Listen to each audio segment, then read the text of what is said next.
하나님이시여 하나님이시여 주는 나의 하나님이시로다. 나의 몸과 마음 주를 갈망하며 이제 내가 주께 고백하는 말, 여호와는 나의 빛이요 여호와는 나의 구원이시니 내가 누구를 두려워하리요.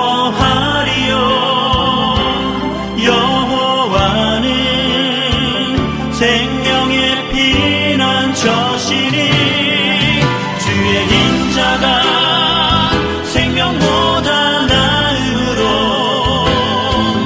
내 입술이 여호와를 찬양하리. 내 평생에 주를 찬양하며 주의 이름으로 내 손 들리라.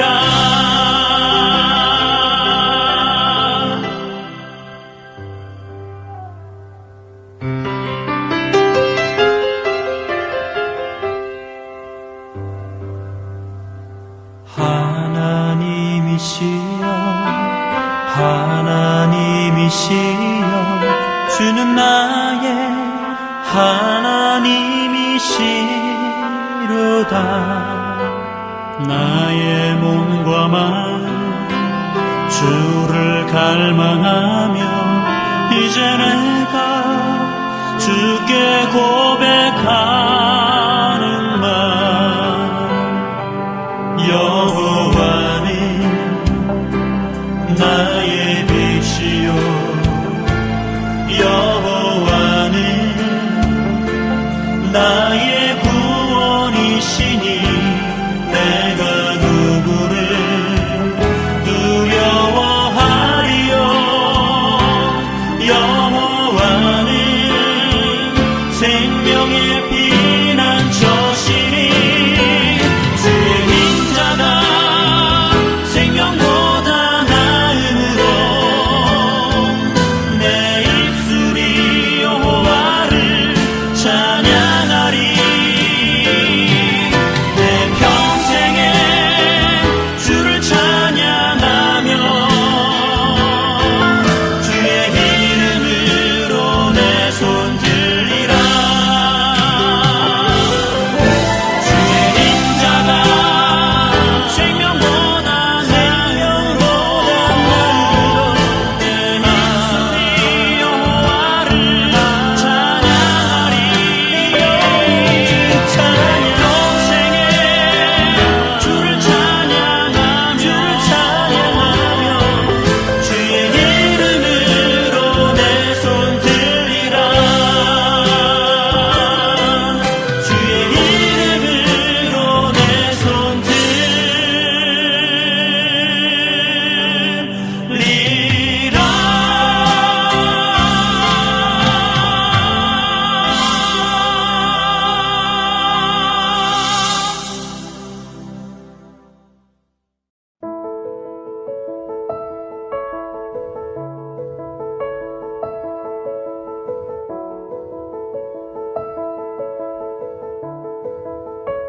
여호와는 나의 빛이요 나의 구원이시니 내가 누구를 두려워하리요. 여호와는 내 생명의 능력이시니 내가 누구를 무서워하리요. 악인들이 내 살을 먹으려고 내게로 왔으나 나의 대적들 나의 원수들인 그들은 실족하여 넘어졌도다. 군대가 나를 대적하여 진칠지라도 내 마음이 두렵지 아니하며 전쟁이 일어나 나를 치려 할지라도 나는 여전히 태연하리로다. 내가 여호와께 바라는 한 가지 일, 그것을 구하리니 곧 내가 내 평생에 여호와의 집에 살면서 여호와의 아름다움을 바라보며 그의 성전에서 사모하는 그것이라. 여호와께서 환난 날에 나를 그의 초막 속에 비밀히 지키시고 그의 장막 은밀한 곳에 나를 숨기시며 높은 바위 위에 두시리로다. 이제 내 머리가 나를 둘러싼 내 원수 위에 들리리니 내가 그의 장막에서 즐거운 제사를 드리겠고 노래하며 여호와를 찬송하리로다. 여호와여, 내가 소리내어 부르짖을 때에 들으시고 또한 나를 긍휼히 여기사 응답하소서. 너희는 내 얼굴을 찾으라 하실 때에 내가 마음으로 주께 말하되 여호와여, 내가 주의 얼굴을 찾으리이다 하였나이다. 주의 얼굴을 내게서 숨기지 마시고 주의 종을 노하여 버리지 마소서. 주는 나의 도움이 되셨나이다. 나의 구원의 하나님이시여, 나를 버리지 마시고 떠나지 마소서. 내 부모는 나를 버렸으나 여호와는 나를 영접하시리이다. 여호와여, 주의 도를 내게 가르치시고 내 원수를 생각하셔서 평탄한 길로 나를 인도하소서. 내 생명을 내 대적에게 맡기지 마소서. 위증자와 악을 토하는 자가 일어나 나를 치려 함이니이다. 내가 산 자들의 땅에서 여호와의 선하심을 보게 될 줄 확실히 믿었도다. 너는 여호와를 기다릴지어다. 강하고 담대하며 여호와를 기다릴지어다. 아멘. 사랑하는 여러분, 오늘은 7월을 시작하는 첫날입니다. 올해를 시작한 것이 엊그제 같은데 벌써 반년의 세월이 지나가 버렸습니다. 돌아보면 정말 너무나 힘들고 어려운 때도 있었지만 모든 것이 하나님의 은혜였음을 고백하게 됩니다. 이번 한 달도, 아니 앞으로의 반년도 하나님의 은혜를 깊이 체험하고 샬롬의 평강과 놀라운 간증이 넘쳐나기를 주님의 이름으로 축원합니다. 오늘 시편 27편은 다윗의 시편이요, 두려움 속에 있는 다윗의 간절한 부르짖음입니다. 왜냐하면 그는 지금 그를 죽이려고 하는 사울왕에게 쫓기고 있는 상황이고 그를 쫓고 있는 군대로 인해 더 이상 갈 곳이 없어서 벼랑 끝에 서 있는 상황이기 때문입니다. 그럼 여러분은 이런 상황을 겪어보신 적이 있으신가요? 여러분 지금 무엇 때문에 두려우신가요? 일터의 어려움이 여러분을 두렵게 만드나요? 아니면 건강의 문제로 인해 절망과 두려움이 생기셨나요?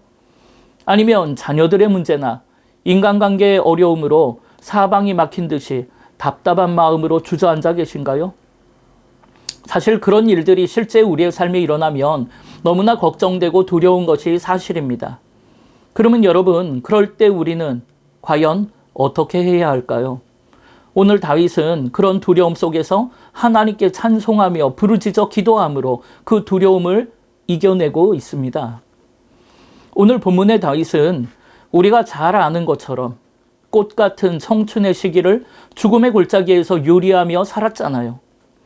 누군가 한 사람이라도 나를 미워하고 공격해도 너무나 힘든 게 우리의 인생인데 그냥 한 사람이 아니라 한 나라의 왕이 자신을 미워함으로 왕의 명령을 받은 군대가 그를 죽이려고 달려들고 있는 상황입니다.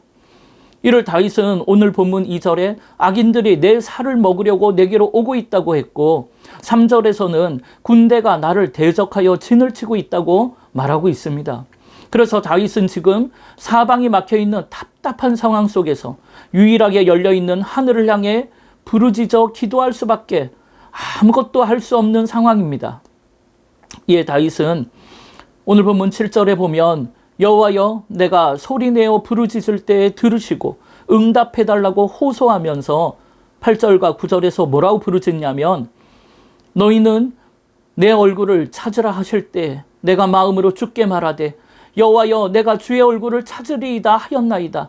주의 얼굴을 내게서 숨기지 마시고 주의 종을 노하여 버리지 마소서. 주는 나의 도움이 되셨나이다. 나의 구원의 하나님이시여, 나를 버리지 마시고 떠나지 마소서. 여러분 지금 다윗의 급박하고도 간절한 마음이 느껴지십니까? 그렇다면 여러분은 이런 긴박한 기도, 이런 절규하듯 부르짖는 기도를 드려보신 적이 있습니까? 다시 말해 이렇게 죽을 것 같은 풍랑을 만나보신 적이 있냐는 것입니다. 여러분 그럴 때 우리가 할 수 있는 일은, 아니 우리가 반드시 해야 하는 일은 오직 믿음으로 주님만을 바라보고 주님만 의지하는 것입니다. 그러나 그렇게 풍랑 속에서 주님을 흔들어 깨웠을 때 놀랍게도 모든 두려움이 사라지고 우리 마음에 평강이 찾아오는 것이겠죠. 이렇게 흔들리지 않는 담대한 믿음은 내 안에서 나오는 게 아닙니다. 우리가 부르짖어 기도하며 우리의 빛이요 구원의 능력이 되시는 여호와 하나님만을 붙잡을 때 담대한 믿음이 생겨나는 것입니다. 아마 풍랑을 만났을 때 세상 사람들하고 우리가 가장 차이나는 모습은 바로 기도하는 것일 것입니다. 세상 사람들은 풍랑이 불면 자신의 힘과 노력으로 그 풍랑을 헤쳐나가려고 안간힘을 쓰죠. 반면에 우리는 하나님 앞에 그 모든 문제를 다 맡기고 하나님께 기도함으로 그 풍랑을 헤쳐나가는 것입니다. 이스라엘 백성들이 애굽에서 고통받을 때 그들이 할 수 있는 건 하나님을 찾아가는 것뿐이었습니다. 그런데 그렇게 하나님께 부르짖기 시작할 때 놀라운 출애굽의 역사가 시작된 것 아닙니까? 여러분, 출애굽기 3장 7절에 보면 여호와께서 이르시되 내가 애굽에 있는 내 백성의 고통을 분명히 보고 그들의 감독자로 말미암아 부르짖는 소리를 들으셨다라고 우리에게 말씀하십니다. 예, 하나님께서는 그들의 근심을 알고 그들을 애굽인의 손에서 건져내서 약속의 땅 가나안으로 데려가겠다라고 말씀하고 계십니다. 이렇게 하나님은 우리의 고통을 보고 계시고 고통 가운데 부르짖는 소리를 듣고 그 기도에 응답하시는 하나님이신 줄 믿습니다. 그래서 고통은 하나님이 보낸 기도의 초청장이라고 하는 것입니다. 예, 예레미야 33장 3절에 뭐라고 하십니까? 너는 내게 부르짖으라. 내가 내게 응답하겠고 네가 알지 못하는 크고 비밀한 일을 내게 보이리라고 말씀하시잖아요. 이렇게 고통 가운데 부르짖어 기도하는 것은 우리의 몫이고 그 문제를 해결하는 건 우리의 부르짖음을 들으신 하나님의 몫인 것입니다. 이렇게 하나님께서는 우리의 기도에 반드시 응답하신다라고 약속하셨습니다. 그래서 시편 86편 7절에도 보면 나의 환난 날에 내가 주께 부르짖으리니 주께서 내게 응답하시리이다 고백했고, 또 시편 120편 1절에서도 내가 환난 중에 여호와께 부르짖었더니 내게 응답하셨다고 간증하는 것입니다. 이렇게 우리가 세상을 살아가는 힘과 능력은 바로 하나님을 향한 간절한 기도에서 나오는 것입니다. 여러분, 우리가 잘 아는 한신대 총장을 지내셨던 오영석 교수님은 전남 해남 출신인데 시골 농사꾼의 아들인 교수님은 중학교에 갈 형편이 안 되자 하나님 전상서라는 편지를 써서 학교를 다니게 된 것으로 유명합니다. 오영석 교수님이 초등학교를 졸업하던 어느 날 교수님의 아버지가 우리는 가난해서 중학교를 보내줄 수가 없다. 그러니까 넌 오늘부터 지게 지고 풀을 베어 오라고 말씀하셨대요. 예, 교수님은 학교에 너무너무나 가고 싶어서 매일매일 학교 가서 공부하게 해달라고 하나님께 부르짖어 기도하셨다고 합니다. 그러다 하나님 전상서라는 제목으로 편지 한 통을 쓰셨다고 해요. 하나님, 저는 공부를 너무너무 하고 싶습니다. 그런데 중학교에 갈 돈이 없습니다. 굶어도 좋고 머슴살이를 해도 좋습니다. 누구라도 제게 공부할 길을 열어주시도록 해주십시오. 그 길이 열린다면 신명을 바칠 테니 부디 하나님이 응답하시는 것처럼 나를 도와주십시오. 그리고는 우표값이 없어서 우표도 붙이지 못한 편지를 우체통에 넣으셨다고 해요. 그런데 우체통에서 하나님 전상서를 발견한 우체부가 이걸 어떻게 하나 고민을 했다고 해요. 왜냐하면 읽어보니까 어느 가난한 학생의 간절한 사연이 담겨 있었는데 딱히 배달할 곳이 없었기 때문입니다. 그래서 국리 끝에 우체국장에게 편지를 건넸는데 편지를 받아든 우체국장이 고심 끝에 자신이 다니던 해남읍교회 이중목 목사님께 편지를 전했습니다.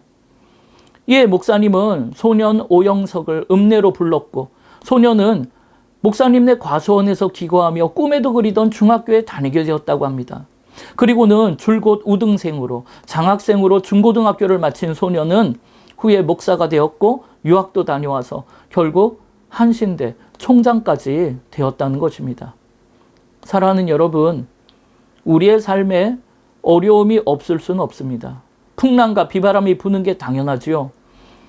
물론 그런 풍랑이 불면 너무나 힘듭니다. 사실 저도 그런 풍랑이 불면 너무나 힘들어요. 그래도 여러분, 낙심하지 마세요. 울고만 있지 마세요. 다윗처럼 하나님을 의지하며 부르짖어 기도하세요. 풍랑이 불어온 게 문제가 아닙니다. 누구나 풍랑이 부는 인생을 삽니다. 그러니까 중요한 것은 그런 풍랑이 불어올 때 그 풍랑을 어떻게 이겨내느냐가 중요한 것입니다. 예, 하나님의 자녀인 우리는 그런 풍랑이 불어올 때 세상을 붙잡는 것이 아니고 오직 하나님을 붙잡고 하나님께 부르짖어 기도함으로 그 풍랑을 믿음으로 이겨내야 하는 것입니다. 그럴 때 생명의 빛이요 구원의 능력이신 우리 하나님께서 우리에게 길을 열어주실 줄 믿습니다. 예, 오늘 본문의 다윗도 풍랑의 상황 속에서 하나님께 부르짖어 기도함으로 그 두려움을 헤쳐나가고 있습니다. 오늘 본문 1절을 보세요. 그가 뭐라고 고백합니까? 여호와는 나의 빛이요 나의 구원이시니 내가 누구를 두려워하리요? 여호와는 내 생명의 능력이시니 내가 누구를 무서워하리요? 아멘. 여러분, 풍랑으로 캄캄해진 삶에 하나님이 우리의 빛이 되어주시고 나를 죽음에서 구원하는 능력이 되어주십니다. 이에 무엇이 두렵냐는 것입니다. 다윗은 지금 그런 믿음으로 이 풍랑을 바라보고 있습니다. 물론 그렇다고 아직까지 상황이 변한 건 하나도 없죠. 악인들은 여전히 내 살을 먹으려고 달려들고 있고 군대는 여전히 나를 대적하여 진을 치고 있습니다. 그러나 다윗이 뭐라고 선포합니까? 나의 빛이요 능력 되시는 하나님으로 말미암아 나의 원수들은 실족하여 넘어질 것이요. 그런데 여러분, 여기에서 넘어질 것이 아니고 이미 넘어졌다고 선포하고 있고 군대가 나를 죽이려 해도 나는 내 마음은 여전히 태연하다라고 고백하는 겁니다. 그러면서 그는 13절에 이렇게 고백하죠. 내가 산자들의 땅에서 여호와의 선하심을 보게 될 줄 확실히 믿었도다. 이렇게 지금 다윗은 원수들이 자신을 죽이려고 아무리 애워싸고 있어도 자신은 반드시 여호와의 선하심을 보게 될 것을 확신하고 있습니다. 그러면서 그는 마지막 14절에 이렇게 말합니다. 너는 여호와를 기다릴지어다. 강하고 담대하여 여호와를 기다릴지어다. 여러분, 이게 무슨 말입니까? 저는 이 믿음이 바로 하나님이 다윗을 승리케 하시는 이유라고 생각해요. 그게 뭐냐면 놀랍게도 지금 다윗의 마지막 기도는 원수들을 무찔러 달라는 간구가 아니었습니다. 그게 아니라 스스로에게 하나님은 내 길의 빛이요 구원의 능력이니까 너는 여호와를 기다리라고, 너는 믿음으로 담대하게 여호와를 기다리라고 끝을 맺는 것입니다. 이렇게 다윗은 지금 하나님이 역사하실 때까지 결코 하나님보다 앞서지 않겠다고 스스로에게 다짐하고 있는 것입니다. 오늘 우리에게도 이런 다윗의 믿음이 있기를 바랍니다. 비록 지난 6개월의 상황이 점점 우리를 최악의 상황으로 몰아가고 있고 그래서 마음이 답답하고 한숨과 눈물로 하루하루를 살아가고 있더라도 여러분, 절대로 하나님보다 성령보다 앞서지 말고 오직 빛 대신 주님만을 따라가야 한다는 것입니다. 왜 우리라고 생각이 없겠습니까? 풍랑 앞에서 당연히 이렇게 하고 저렇게 하고자 하는 생각이 있죠. 그러나 다윗이 하나님보다 앞서지 않겠다며 그 하나님의 역사하심을 강하고 담대한 믿음으로 기다리겠다고 하는 것처럼 오늘 우리도 하나님을 앞지르지 말고 겸손하게 하나님을 기다리고 빛 대신 주님을 쫓아갈 때 우리 주님은 우리를 죽음의 풍랑에서 건져주실 것이고 최후 승리를 얻게 하실 것입니다. 이런 믿음으로 풍랑을 이겨낼 때 그것이 우리의 진짜 믿음이 되어 앞으로 어떤 풍랑이 또 몰아치더라도 두려움 없는 샬롬의 기쁨을 누릴 수 있는 것입니다. 이에 이번 한 달도 우리가 살아가다 보면 여전히 풍랑도 불고 비바람도 치는 삶을 살게 될 것입니다. 그런데 그 풍랑으로 우리가 급박한 상황에 처한다 하더라도 어떤 상황에도 절대 하나님보다 앞서가는 그런 어리석은 삶을 살지 말기를 바랍니다.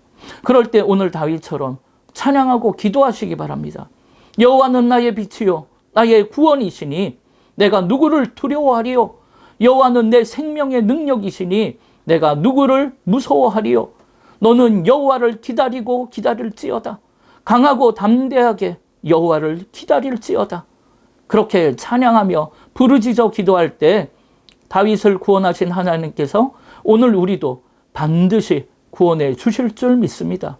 이번 한 달 그런 능력의 한 달, 간증의 한 달이 되시기를 주님의 이름으로 축원합니다. 이 시간 먼저 중보하며 기도하기를 원합니다. 하나님, 이번 한 달 하나님께 찬양하며 부르짖을 때 모든 풍랑 다 물러가고 샬롬의 기쁨을 회복하는 한 달이 되게 해달라고. 두 번째로는 교육부 성경학교 수련회가 하나님의 은혜 가운데 주님을 깊이 만나는 시간이 되게 해달라고. 마지막 세 번째는 다음 세대를 위한 교회 건축이 순적히 잘 이루어져서 4대 선교의 사명을 다하는 교회, 다음 세대를 이끌어가는 교회, 모든 성도가 행복한 교회, 지역사회에 봉사하는 교회를 이루게 해달라고. 우리 시간 주의 이름 한번 부르며 합심으로 기도하겠습니다.